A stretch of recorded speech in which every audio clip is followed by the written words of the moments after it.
Hello, എന്തൊക്കെയുണ്ട് വിശേഷങ്ങൾ? എല്ലാവരും സുഖമായിരിക്കുന്നു എന്ന് വിചാരിക്കുന്നു. ഇത് നമ്മുടെ 84ാമത്തെ പാർട്ടാണ്. അപ്പം നമുക്ക് പാർട്ടിയിലേക്ക് പോയാലോ? ശിവ ഒരു പുഞ്ചിരിയോടെ തൻ്റെ കയ്യിലുള്ള താലി അവളുടെ കഴുത്തിലേക്ക് ചാർത്തി കൊടുത്തു. അവൾ ഇരു കണ്ണുകളും അടച്ചത് ഏറ്റുവാങ്ങി. സോറി, സങ്കടപ്പെടുത്തിയേന്. ഇത് കാണാതായ നീ ഇത്രയും ടെൻഷനാവെന്ന് ഞാൻ അറിഞ്ഞില്ല. ശിവ അവളെ തന്നിലേക്ക് ചേർത്ത് പിടിച്ചുകൊണ്ട് പറഞ്ഞു. എനിക്ക് നിന്നെ കിട്ടുമെന്ന് ഞാൻ സ്വപ്നത്തിൽ പോലും കരുതിയില്ല. നീ ഇപ്പം എൻ്റെ കൂടെ ഉണ്ടെങ്കിൽ അതിന് കാരണം ഈ താലിയാണ്. അതങ്ങനെ നഷ്ടപ്പെടുത്താൻ എന്നെ കണ്ട് കഴിയില്ല ശിവ. പാറുൾ അവൻ്റെ കണ്ണിലേക്ക് നോക്കിക്കൊണ്ട് പറഞ്ഞു. ഐ ലവ് യു ഡി. ശിവ അവളുടെ നെറുകയിൽ ഉമ്മ വെച്ചുകൊണ്ട് പറഞ്ഞു. Love you too Shiva. അവൻ്റെ നെഞ്ചിലേക്ക് ചാരുന്നുകൊണ്ട് അവളും പറഞ്ഞു. അമ്മു, പാർവണി എവിടെ? ഭക്ഷണം കഴിച്ചു കഴിഞ്ഞ് താഴെ പാർവണിയെ കാണാതായപ്പോൾ ശിവ ചോദിച്ചു. ഫുഡ് കഴിച്ചെന്ന് ചേച്ചി റൂമിലേക്ക് പോയി കണ്ടിട്ടാ. എന്താ പറ്റിയെന്നറിയില്ല, ആള് കുറച്ച് മൂഡ് ഓഫാണ്. ശരി, ഞാനൊന്ന് പോയി നോക്കട്ടെ. അത് പറഞ്ഞ ശിവ നേരെ റൂമിലേക്ക് നടന്നു. റൂമിൻ്റെ ഡോർ തുറന്നതും ശിവയെ കണ്ട പാർവണ പെട്ടെന്ന് എന്തോ പിന്നിലേക്ക് ഒളിപ്പിച്ചു. നീ എന്താ താഴേക്ക് വരാത്തെ? അമ്മു പറഞ്ഞു നീ എന്താ മൂഡ് ഓഫാന്ന്. ഒന്നുമില്ല ശിവ, നീ താഴേക്ക് പൊക്കോ, ഞാൻ കുറച്ച് കഴിഞ്ഞിട്ട് വരാം. നീ എന്താ പിന്നിലേക്ക് ഒളിപ്പിക്കണേ? മുഖത്തെന്താ ഒരു കള്ള ലക്ഷണം? അത് പറഞ്ഞ് ശിവ പാർവണിയുടെ അടുത്തേക്ക് വരാൻ നോക്കി. നീ താഴേക്ക് പോ ശിവ, ഞാൻ വരാന്ന് പറഞ്ഞില്ലേ, നീ എൻ്റെ അടുത്തേക്ക് വരണ്ട. പാർവണ ഒന്നുകൂടെ പിന്നിലേക്ക് നടന്നുകൊണ്ട് പറഞ്ഞു. അതെന്താ? സത്യം പറ, എന്താ കാര്യം? ഒന്നുമില്ല എന്ന് പറഞ്ഞില്ലേ, പറയടി. അത് പറഞ്ഞ് ശിവ പെട്ടെന്ന് പിന്നിലേക്ക് ഒളിപ്പിച്ചു വെച്ചിരിക്കുന്ന അവളുടെ കൈകൾ വലിച്ചു. ഇതായിരുന്നു കാര്യം, ഇങ്ങോട്ട് താ. അവളുടെ കയ്യിലെ ബെഡ്ഷീറ്റ് വാങ്ങിക്കൊണ്ട് ശിവ പറഞ്ഞു. വേണ്ട ശിവ, അതിൽ മൊത്തം ബ്ലഡാണ്. അത് സാരല്ല, ഇങ്ങ് താ. ഞാൻ താഴെ ജാനകിയമ്മയുടെ അടുത്ത് കൊണ്ടുവയ്ക്കാം, അവര് വാഷ് ചെയ്തോളും. അയ്യോ ഒന്നും വേണ്ട, അത് ശരിയാവില്ല, ഞാൻ ചെയ്തോളാം. അത് പറഞ്ഞ് അവൻ്റെ കയ്യിലുള്ള ബെഡ്ഷീറ്റ് അവൾ വാങ്ങി. ശരി, ജാനകിയമ്മയുടെ അടുക്ക് കൊടുക്കുന്നില്ല, ഞാൻ വാഷ് ചെയ്തോളാം, നീ പോയി ഫ്രഷ് ആവാൻ നോക്ക്. അങ്ങനെയൊന്നും പാടില്ല ശിവ, നീ താഴേക്ക് പോ, ഇതൊക്കെ ഞാൻ മാനേജ് ചെയ്തോളാം. You know I am a doctor. അതിനേക്കാൾ ഉപരി ഞാൻ നിന്റെ ഹസ്ബൻഡാണ്. അപ്പോൾ ഇത്തരം കാര്യങ്ങളിൽ നിന്നെ ഹെൽപ്പ് ചെയ്യേണ്ടത് ഞാനാണ്, എൻ്റെ റെസ്പോൺസിബിലിറ്റിയാണ്. നീ പോയി ഫ്രഷ് ആവ്. അത് പറഞ്ഞ് ശിവ അവളെ ബാത്റൂമിലേക്ക് പറഞ്ഞയച്ചു. കാരണം ഫ്രഷായി ഇറങ്ങുമ്പോഴേക്കും ശിവ ബെഡിൽ പുതിയ ബെഡ്ഷീറ്റ് എല്ലാം വിളിച്ചിരുന്നു. വയറുവേദന, ബാക്ക് പെയിൻ അങ്ങനെ വല്ലതും ഉണ്ടോ? പാർവണിയുടെ അരികിലേക്ക് വന്നുകൊണ്ട് ശിവ ചോദിച്ചു. അടുത്തേക്ക് വരണ്ട ശിവ, പാർവണ അവനെ തടഞ്ഞുകൊണ്ട് പറഞ്ഞു. എൻ്റെ ഈശ്വര, ഇവളിത് ഏത് നൂറ്റാണ്ടിലാണോ ജീവിക്കണേ? നീ ആ 18ാം നൂറ്റാണ്ടിൽ നിന്ന് ലിഫ്റ്റ് പിടിച്ച് കയറി വരാൻ നോക്കുവണ്ണേ, അടുത്ത് വരണ്ട പോലും. ശിവ ചെറിയ ദേഷ്യത്തോടെ പറഞ്ഞു. ശേഷം അവളുടെ കൈ പിടിച്ചു കൊണ്ടുവന്ന് ബെഡിലിരുത്തി. നീ ഇവിടെ ഇരിക്കി, ഞാൻ ഇപ്പം വരാം. അത് പറഞ്ഞ് ശിവ പുറത്തേക്ക് പോയി. ശിവ അടുക്കളയിൽ നിന്ന് ഇഞ്ചിയിട്ട വെള്ളം തിളപ്പിച്ചുകൊണ്ട് വന്നു. തിരിച്ചു വരുമ്പോഴും പാർവണ അതേ നിൽപ്പ് തന്നെ നിൽക്കുകയാണ്. നിന്നെ ഞാൻ ഇവിടെ എത്തിയിട്ടല്ലേ പോയി, പിന്നെ എന്തിനാ നിറ്റേ? കയ്യിലുള്ള ഗ്ലാസ് ടേബിളിന്റെ മുകളിൽ വെച്ചുകൊണ്ട് ശിവ ചോദിച്ചു. അത് പിന്നെ ഞാൻ അപ്പുറത്തെ റൂമിൽ കിടക്കാൻ ശിവ, അവൾ ചെറിയ മരിയോടെ പറഞ്ഞു. അതെന്താ, ഈ മുറിയിൽ നീ കംഫർട്ടബിൾ അല്ലേ? എന്നാൽ നമുക്ക് താഴത്തെ മുറിയിലേക്ക് പോവാം. അത് വേണ്ട, നീ ഇവിടെ കിടന്നോ, ഞാൻ അവിടേക്ക് പോയി കിടന്നോളാം. അത് കേട്ടത് ശിവയുടെ മുഖം ദേഷ്യത്താൽ വലിഞ്ഞു മുറങ്ങി. അവനൊന്നും മിണ്ടാതെ ടേബിളിന് മുകളിൽ വെച്ചിരിക്കുന്ന ഗ്ലാസ് എടുത്ത് അവളുടെ കയ്യിൽ വെച്ചു കൊടുത്തു. കുടിക്ക്, ഗൗരവത്തോടെ പറഞ്ഞു. ഇതെന്താ? വിഷം, നിന്നെ കൊല്ലാൻ. എന്താ എന്നറിഞ്ഞാൽ മാത്രമേ നീ കുടിക്കുള്ളോ? ഇന്ന് കിണുങ്ങാതെ കുടിക്കാൻ നോക്കടി. ശിവ അലറിയതും പാർവണ ഒറ്റ വലിക്ക് ഗ്ലാസ്സിലെ മുഴുവൻ വെള്ളം എടുത്ത് കുടിച്ചു. ഇഞ്ചിയുടെ എരിവ് കൊണ്ട് അവൾക്ക് തൊണ്ടാകെ നീറുന്ന പോലെ തോന്നി. ലൈറ്റ് ഓഫ് ചെയ്ത് വന്നു കിടക്കാൻ നോക്കിക്കോ. അത് പറഞ്ഞ് ശിവ ബെഡിൽ വന്ന് കിടന്നു. പാർവണ അത് നോക്കിയൊന്നും മിണ്ടാതെ നിന്നിടത്ത് അതേപോലെ തന്നെ നിന്നു. അത് കണ്ട ശിവ ബെഡിൽ നിന്ന് എണീറ്റ് ബെഡ്ഷീറ്റ് റെസ്റ്റ് ചാരിയിരുന്നു. ഇനി എന്താ പാർവണ നിനക്ക് വേണ്ടേ? നിന്നോട് നിങ്ങൾ കിടക്കാൻ പറഞ്ഞേ. ശിവ, ഞാൻ വേറെ കിടക്കാം, അവൾ പറഞ്ഞു. ഈ മെൻസ്ട്രേഷൻ എന്ന് പറയുന്നത് ഒരു റെഗുലർ ഡിസ്ചാർജ് ആണ്. അതിൽ കൂടുതൽ വേറൊന്നുമില്ല. അതുകൊണ്ട് ഇങ്ങനെ മാറിക്കിടക്കേണ്ട ആവശ്യമൊന്നുമില്ല. എല്ലാ മാസവും എല്ലാ ഗേൾസിനും ഉണ്ടാക്കുന്ന ഒരു നോർമൽ പ്രോസസ്സാണിത്. എത്തിരിയൊക്കെ പറഞ്ഞിട്ട് പാറോണ അവിടെ തന്നെ നിൽക്കുന്നത് കണ്ട് ശിവ പെട്ടെന്ന് അവളുടെ കൈ പിടിച്ചു വലിച്ച് അവന്റെ മടിയിലേക്ക് ഇരുത്തി. എന്താ ശിവ നീ കാണിക്കണേ? പാറോണ അവന്റെ മടിയിൽ നിന്ന് എണീക്കാൻ ശ്രമിച്ചുകൊണ്ട് പറഞ്ഞു. നിനക്ക് ബെഡിൽ എൻ്റെ ഒപ്പം കിടക്കാനല്ലേ മടിയുള്ളോ? നീ ബെഡിൽ കിടക്കണ്ട, എൻ്റെ മടിയിൽ കിടന്നോ. ശിവ അവളുടെ വയറിലൂടെ തന്നിലേക്ക് ചേർത്ത് പിടിച്ചുകൊണ്ട് പറഞ്ഞു. ഡീ തൻ്റെ നെഞ്ചി ചാരി കിടക്കുന്ന പാർവണിയെ ശിവ വിളിച്ചു. എന്താ ശിവ മടിയിന്ന് എണീക്കണോ? കുറേ നേരമായില്ല ഇങ്ങനെ ഇരിക്കണോ? കാലുവേദനിക്കുന്നുണ്ടാവൂലേ? പാർവണ അവൻ്റെ മടിയിൽ നിന്ന് എണീക്കാൻ നിന്നുകൊണ്ട് പറഞ്ഞു. അതൊന്നല്ല, നിനക്ക് വല്ല ടാബ്ലറ്റും വേണോ? നല്ല പെയിനുണ്ടോ? വേണ്ട ശിവ, നീ എൻ്റെ കൂടെ ഇങ്ങനെ ഇരുന്നാൽ മതി. അവൾ അവന് നേരെ തിരിഞ്ഞിരുന്ന് അവൻ്റെ കഴുത്തിൽ മുഖം ചേർത്ത് കിടന്നു. എങ്കിലും ഇടയ്ക്ക് വേദന കൊണ്ട് അവളുടെ മുഖം ചുളിയുന്നുണ്ടായിരുന്നു. അത് കണ്ട ശിവ അവളെ തൻ്റെ മടിയിൽ നിന്നും ബെഡിലേക്ക് ഇറക്കി കിടത്തി. ശേഷം ധാവണിയുടെ പാവാട അല്പം കയറ്റി വെച്ച് അവളുടെ കാലിൽ മസാജ് ചെയ്ത് കൊടുക്കാൻ തുടങ്ങി. വേണ്ട എന്ന് അവൾ പലവട്ടം പറഞ്ഞുവെങ്കിലും ശിവ സമ്മതിച്ചില്ല. നിനക്ക് നല്ല പെയിൻ ഉണ്ടല്ലേ? സാരില്ല, നാളേക്ക് മാറും. പിന്നെ നമ്മുടെ വാവയ്ക്ക് വേണ്ടിയല്ലേ? ശിവ അവളുടെ അരികിൽ കിടന്നുകൊണ്ട് പറഞ്ഞു. ശിവ നിനക്ക് എത്ര കുട്ടികൾ വേണം? അവൻ്റെ നെഞ്ചിലേക്ക് തലവെച്ച് കിടന്നുകൊണ്ട് പാവണ ചോദിച്ചു. അത് തീരുമാനിക്കണ്ട നീയല്ലേടി. ശിവ മീശ പിരിച്ചൊരു കള്ളച്ചിരിയോടെ പറഞ്ഞു. നമുക്ക് 5 കുട്ടികൾ വേണം. നിന്നെ പോലത്തെ 4 കുറുമ്പന്മാരും എന്നെ പോലത്തെ ഒരു കുഞ്ഞു വാവാച്ചിയും. 5 കുട്ടികളോ? അതെ, 5 കുട്ടികള്. നിനക്കെന്താ അത്രയും കുട്ടികൾ വേണ്ടേ? ബെസ്റ്റ്, ഞാൻ അടുത്ത് വന്ന് നിൽക്കുമ്പോഴേക്കും വിയർത്ത് കുളിച്ച് തല ഇറങ്ങാൻ നിൽക്കുന്ന നിനക്ക് 5 കുട്ടികൾ വേണമെന്നാ? ഇത് ഇത്തിരി റിസ്ക്കാണ് മോളെ, കുറച്ച് പാടുപെടേണ്ടി വരും. ഒന്ന് പോ ശിവ. ചിരിച്ചുകൊണ്ടിരുന്ന പാറോണ പെട്ടെന്ന് ചിരി നിർത്തി. എന്താടി? അവളുടെ മുഖഭാവം കണ്ട് ശിവ ചോദിച്ചു. ഒന്നുമില്ല. അത് പറയുമ്പോഴും അവളുടെ മുഖത്ത് വേദന നിറഞ്ഞിരുന്നു. ശിവ എണീറ്റ് അവളുടെ ധാവണി അല്പം നീക്കി ശേഷം അവളുടെ വയറിൽ മുഖം ചേർത്ത് വെച്ച് കിടന്നു. പാറോണ ആദ്യം ഒന്ന് ഞെട്ടിയെങ്കിലും പിന്നീട് അവനെ തന്നിലേക്ക് ചേർത്ത് പിടിച്ചുകൊണ്ട് പാറോണ കിടന്നു. രാവിലെ ആയപ്പോഴേക്കും പാർവണയുടെ വേദനയെല്ലാം കുറഞ്ഞിരുന്നു. ശിവ കുളി കഴിഞ്ഞിറങ്ങുമ്പോൾ പാർവണ കണ്ണാടിക്ക് മുന്നിൽ നിന്ന് തല തോർത്തുമായിരുന്നു.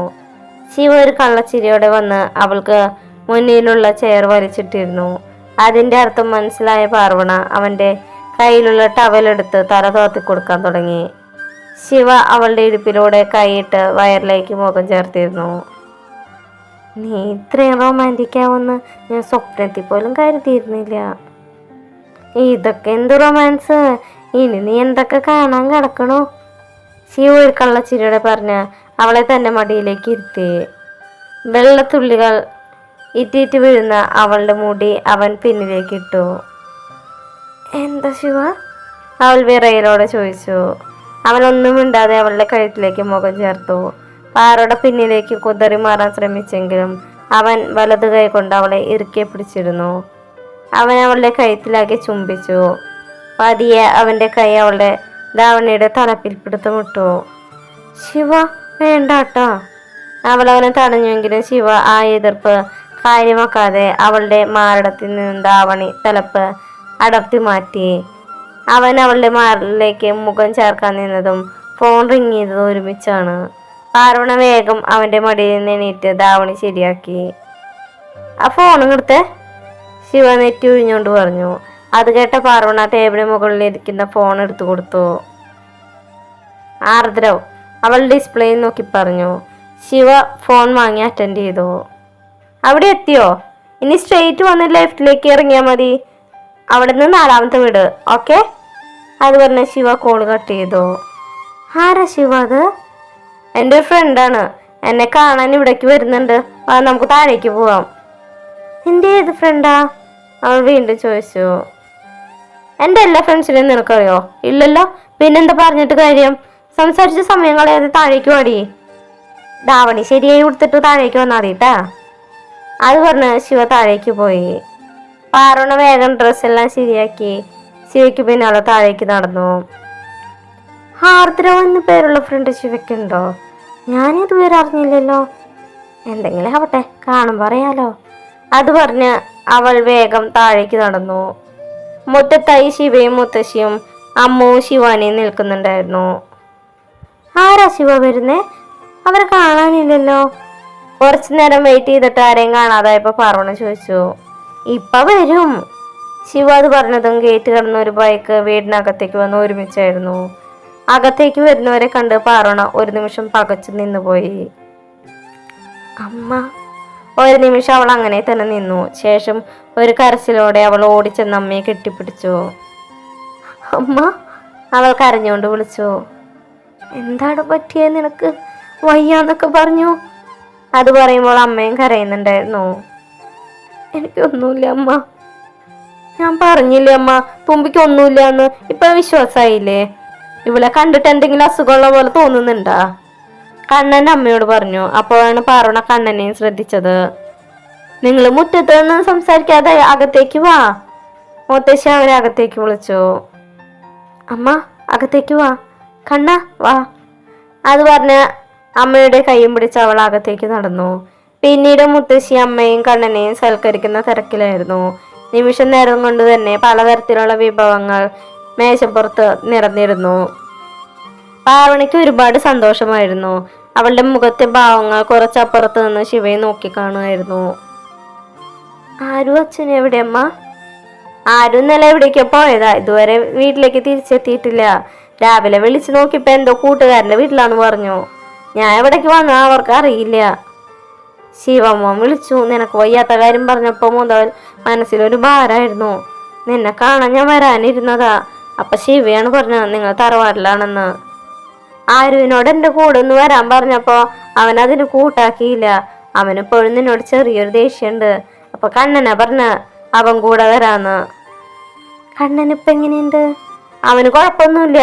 ഹോസ്പിറ്റലിലെ ബില്ലടക്കം എല്ലാ കാര്യങ്ങളും നോക്കിയിരുന്ന ശിവയായിരുന്നല്ലോ. ഹോസ്പിറ്റലിൽ നിന്ന് ഡിസ്ചാർജ് ചെയ്തപ്പോ അച്ഛൻ നേരെ അവനെ വീട്ടിലേക്ക് കൊണ്ടുവന്നു. നാളെ കഴിഞ്ഞ അവൻ അവന്റെ വീട്ടിലേക്ക് പോവാൻ നിൽക്കുകയായിരുന്നു. അപ്പോഴാണ് ഞാൻ നിന്നെ കാണണമെന്ന് ആഗ്രഹം പറഞ്ഞേ. അമ്മ പറയുന്നതെല്ലാം പാർവണ ഒന്ന് മൂളി കേൾക്കുക മാത്രമാണ് ചെയ്തത്.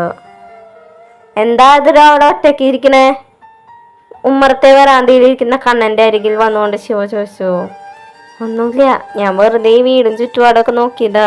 നല്ല തറവാട്, കുറച്ചു കാലത്തെ പഴക്കുണ്ടെന്ന് തോന്നുന്നു. അതെ, ഇത് മുത്തച്ഛന്റെ അച്ഛൻ വെച്ച വീടാ. ഒരു 70-80 കൊല്ലം പഴക്കം കാണും. പിന്നെ മുത്തശ്ശനൊക്കെ നോക്കി നടന്നിരുന്നോണ്ട് ഇപ്പോഴും പ്രത്യേകിച്ച് കേടുപാടുകളൊന്നും ഇല്ലാതെ പോണു. തുമ്പി അവൾക്ക് സുഖല്ലേ? കണ്ണൻ ചോദിച്ചു. അതെ, അവൾക്കിപ്പോ കുഴപ്പമൊന്നുമില്ല. എന്താ തന്റെ ഭാവി പ്ലാൻ? അങ്ങനെയൊന്നുമില്ല. നാളെ തിരിച്ച് വീട്ടിലേക്ക് പോകണം. പിന്നെ പുതിയൊരു ജോലി കണ്ടുപിടിക്കണം. എന്റെ സ്വഭാവ ഗുണം കാരണം ഞാൻ തന്നെ ഉള്ള ജോലി നഷ്ടപ്പെടുത്തി കളഞ്ഞല്ലോ. എന്നാ ഇനി പുതിയ ജോലിയൊന്നും അന്വേഷിച്ച് നടക്കണ്ട. ഈ ആഴ്ച തന്നെ ദേവിയുടെ കമ്പനിയിൽ കയറിക്കൊള്ളണം. ഞാൻ അവനോട് പറഞ്ഞിട്ടുണ്ട്. അതൊന്നും വേണ്ട ശിവ, വേറെ എന്തെങ്കിലും ജോലി നോക്കണം. ഇപ്പൊ തിരക്കൊന്നുമില്ല, പതിയെ കണ്ടുപിടിച്ചോളാം. അതൊന്നും പറ്റില്ല. ഈ ആഴ്ച തന്നെ ജോലിക്ക് കയറിക്കോട്ടാ. അവിടെ ഇവിടെ അലഞ്ഞു തിരിഞ്ഞ് നടക്കാനൊന്നും നോക്കണ്ട. ഞങ്ങൾ കുറച്ച് കഴിഞ്ഞ് ഇറങ്ങും. അച്ഛനോട് എൻ്റെ ഒരു ഫ്രണ്ടിനെ കാണാൻ അമ്മയും കൂട്ടി പോവാന്നാ പറഞ്ഞിരിക്കണേ. അതുകൊണ്ട് വേഗം തിരിച്ചെത്തണം. അച്ഛനിപ്പോഴും പാർവണിയോട് ദേഷ്യമാണോ? ദേഷ്യമൊന്നുമില്ല, പക്ഷെ എല്ലാവരുടെ മുമ്പിൽ നാണം കെടുത്തോണ്ട് ഒരു മനപ്രയാസം. അതൊക്കെ ശരിയായിക്കോളും.